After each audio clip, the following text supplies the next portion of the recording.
The debris field had no name in any Aquari database. This was itself unusual. The Gentle Currents mission parameters covered a region of space that the Galactic Council's Exploration Service had been mapping for 60 years. And 60 years of mapping meant 60 years of names, of catalog entries, of the careful bureaucratic accumulation of known things. But the dark matter filaments that bound the debris to invisible currents through the void did not appear on any sensor array that the Council had deployed.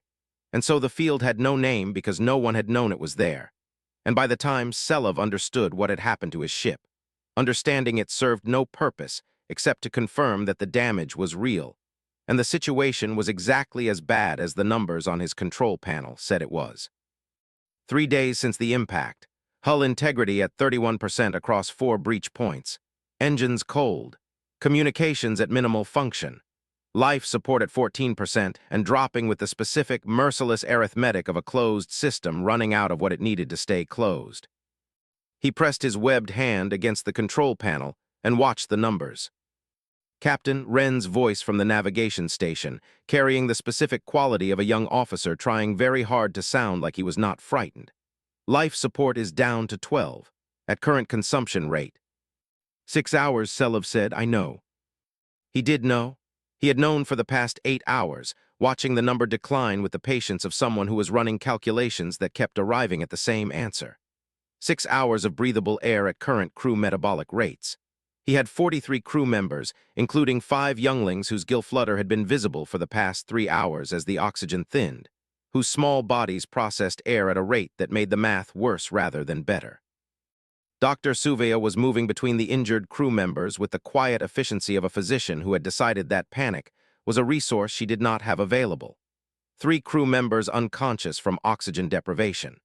2 more with structural injuries from the initial impact, the kind of injuries that required facilities the Gentle Current did not have on its best day and certainly did not have now. She caught Selov's eye across the bridge and gave him a small, precise movement of her head, not reassurance, not alarm, just I am managing what I can manage and you should know that. He appreciated her for it. The emergency beacon asterisk Wren said, Captain, we should. Yes, Selov moved to the communications station, we should. The beacon was the one system that had survived the impact with full functionality, which was the design philosophy of emergency beacons. You built them to be the last thing working, the thing that kept functioning precisely when everything else had stopped. He activated it and watched the star map populate, lights appearing across the display. Civilizations, each one a point of light, each one assessed by the ship's computer against 2 criteria, faster-than-light capability and estimated travel time. Most were too far. The lights appeared yellow and then red as the computer calculated distances against their 6-hour window and found the answer wanting. He watched them blink out one by one. Then a light appeared green. Suitable rescue civilization found, the computer said in its calm, musical voice. Planet designation, Earth, species, human, technology level advanced faster than light. Estimated travel time to rescue, 18 hours. The bridge was quiet. Wren checked the database. Selov watched his navigator's face go through several stages of a calculation that arrived somewhere Wren had not wanted to go. Captain, I found it, but there is a problem. Show me. The text appeared on the main display. Selov read it. Extreme hazard, death world classification, contact forbidden, species designated as highly dangerous. He had known the classification existed. Every Aquari child learned about death worlds in their early education. Planets so harsh, so competitive, so relentlessly punishing that any species evolved there would be shaped by violence into something that civilized species were advised to avoid. The Galactic Council maintained the classification carefully.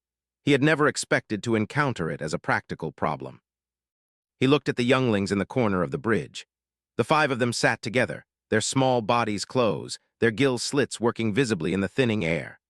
The smallest one, barely 4 years old, brought aboard because her parent was a junior researcher, and there had been no other option, had stopped moving with the specific, frightening stillness of a child whose body was prioritizing its core functions over everything else.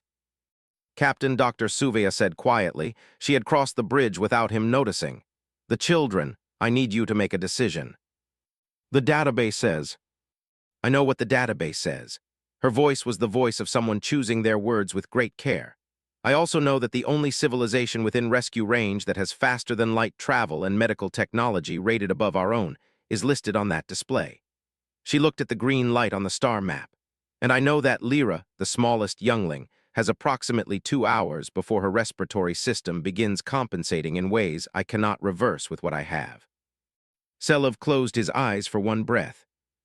He thought about what he knew about humans, the database entry, the classification, the stories that every council species told about Death Worlders, the specific cultural shorthand for something savage and dangerous and best avoided. He thought about Lyra's stillness in the corner of the bridge. He opened his eyes. Ren asterisk, he said, activate the emergency metabolic suppression protocol, younglings first. Ren's hands moved to the ship's biological systems panel. The metabolic suppression protocol was an Aquari evolutionary inheritance, a response developed in their oceanic ancestors for deep-water oxygen depletion events, a state in which cellular consumption dropped to approximately 11% of baseline. It was not comfortable. It was frightening for adults who understood what was happening, and more frightening for children who did not. But it extended their breathable air from 6 hours to something that the computer now calculated as 54 hours. It will feel like dying, Ren said, and his voice was very quiet. I know, Selov said, younglings first. Then the injured, then the rest of the crew in sequence. He looked at the star map. I will go last. He composed the distress call while his crew entered stasis around him. He chose his words carefully, not because he had time to be careful, but because if this message was the first thing that humans heard from his species, he wanted it to be honest. We are scientists and explorers. We mean no harm to anyone. He sent it. He watched the transmission indicator confirm delivery at faster-than-light propagation speed. He looked around the bridge. His crew, still now, their metabolic states suppressed. The bridge quiet in a way it had never been quiet in 5 years of the Gentle Currents asterisk operation. He sat down at his station. He activated his own stasis protocol. The last thing he saw before the dark took him was the green light on the star map, steady and unblinking. He came back to consciousness the way he always came back from deep water, slowly in sections, the body first, and the mind catching up afterward. Captain Ren's voice, Captain the sensors. Selov pushed himself upright. The stasis fog was thick in his mind, the specific cognitive weight of metabolic recovery, and it took him longer than he wanted to understand what he was seeing on the navigation display.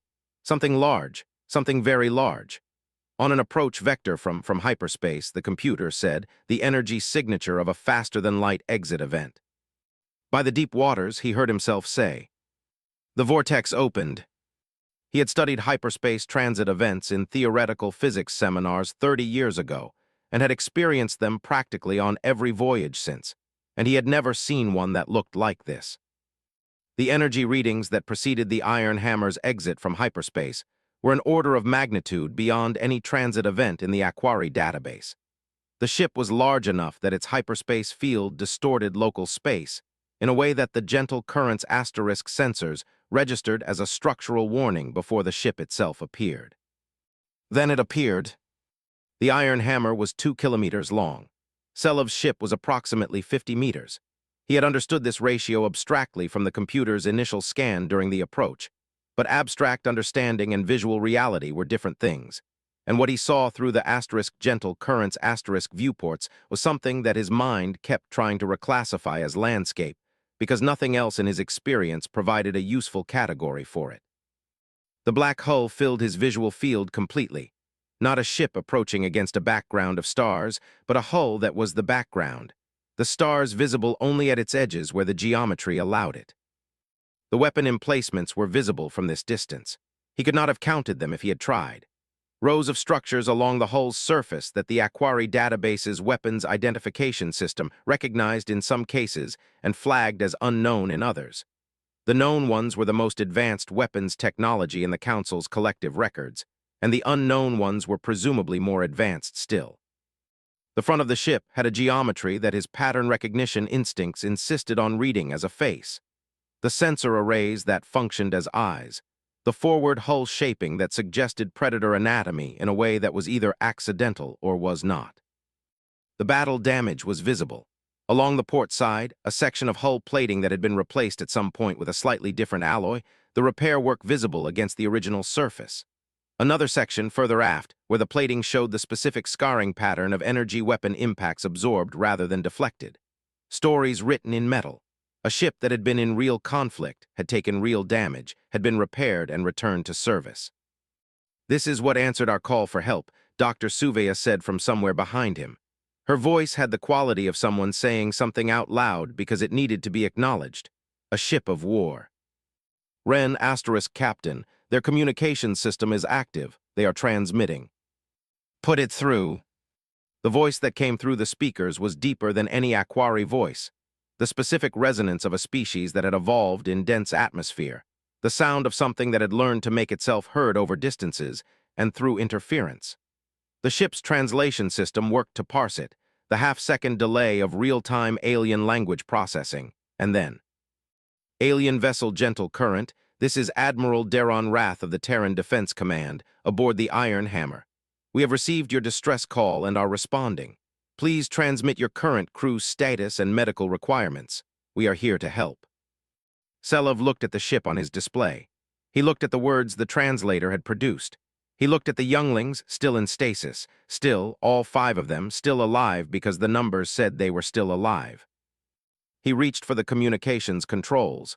His hands were not entirely steady. "Admiral Rath, *, he said carefully. "This is Captain Selov of the Gentle Current. We have 43 crew members, including 5 younglings currently in metabolic stasis. Multiple members have structural injuries. We have no weapons. We are a science vessel. He stopped. He had been about to say the word * surrender and something stopped him. Not strategy, just the specific absurdity of surrendering to a rescue mission, the collision of his fear with the actual words in the transmission. "We are asking for your help." The pause before the response was approximately 4 seconds. "Captain Selov, we're not here for your surrender. We're here because you called and we came." A different voice, now still human, the same resonant quality, but with a quality of calm that the first voice had not quite had.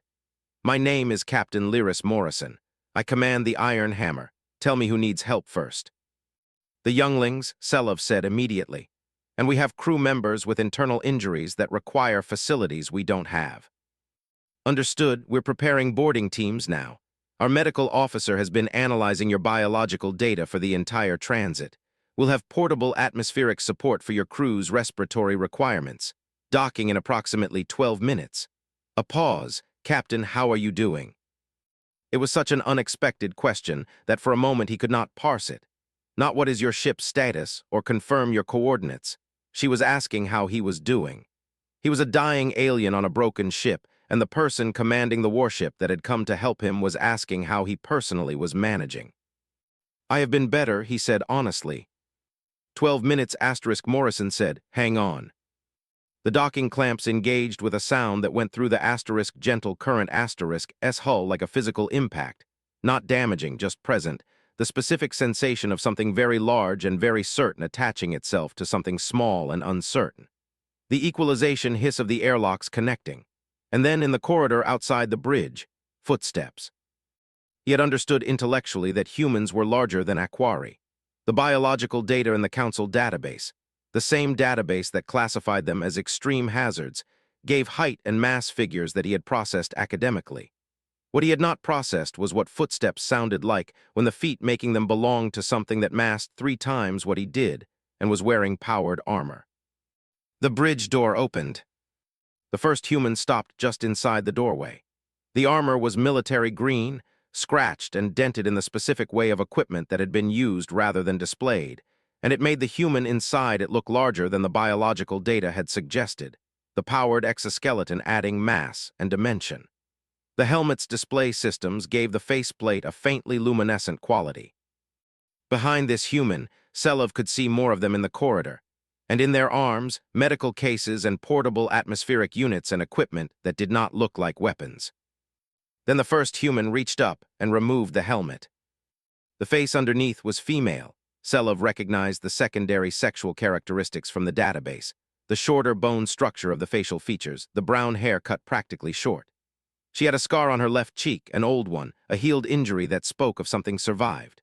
Her eyes were, he did not have a word for the color in his own language, a warm, dark color that human languages called brown, and her expression was not what he had expected. He had expected many things. Assessment, perhaps, caution, the controlled readiness of a soldier entering an unknown environment. What he saw instead was concern.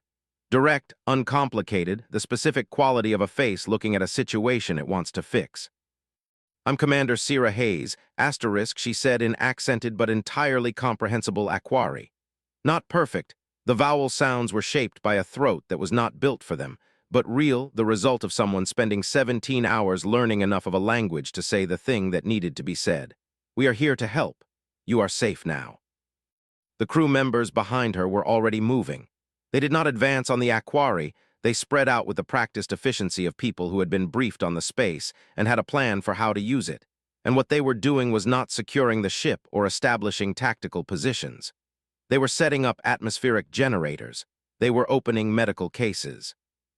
A shorter human in armor marked with medical insignia, rather than combat designations, crossed the bridge in 12 steps, and knelt beside the youngest youngling with the specific care of someone who understood that speed and gentleness were not opposites. "Easy there, little one," Dr. Oren said. He was already running a scanner over her small body, reading the output with the focused attention of someone who had spent 17 hours preparing to understand exactly what this display would tell him. He pulled a breathing mask from his kit, modified, Selov could see, the standard human design adjusted for Aquari gill placement, and placed it with precise, careful hands. The youngling's breathing eased. Even across the bridge, Selov could see it, the gill flutter slowing, the specific relaxation of a small body that had been working too hard finally getting what it needed.